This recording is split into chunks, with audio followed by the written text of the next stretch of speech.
Cina telah menyetujui pembangunan bendungan yang akan menjadi bendungan pembangkit listrik tenaga air terbesar di dunia. Cina akan memulai proyek ambisius di tepi timur dataran tinggi Tibet yang dapat memengaruhi jutaan orang di hilir di India dan Bangladesh.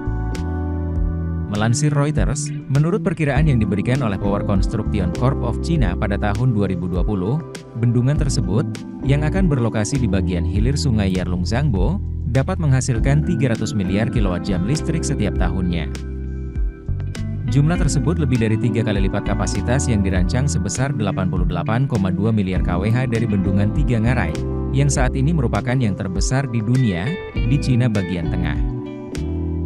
Kantor berita resmi Xinhua melaporkan pada hari Rabu, proyek tersebut akan memainkan peran utama dalam memenuhi tujuan puncak karbon dan netralitas karbon Cina, merangsang industri terkait seperti teknik, dan menciptakan lapangan kerja di Tibet.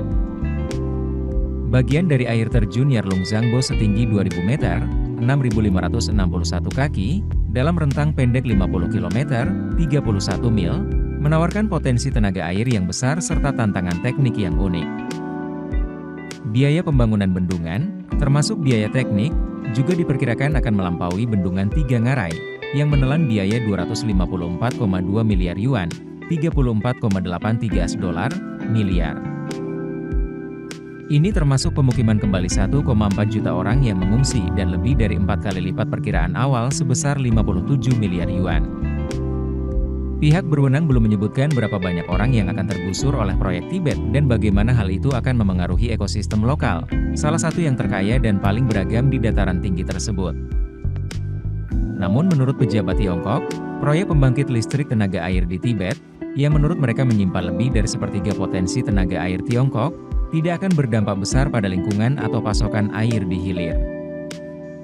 India dan Bangladesh tetap menyuarakan kekhawatiran tentang bendungan tersebut, karena proyek tersebut berpotensi mengubah tidak hanya ekologi lokal tetapi juga aliran dan jalur sungai di hilir.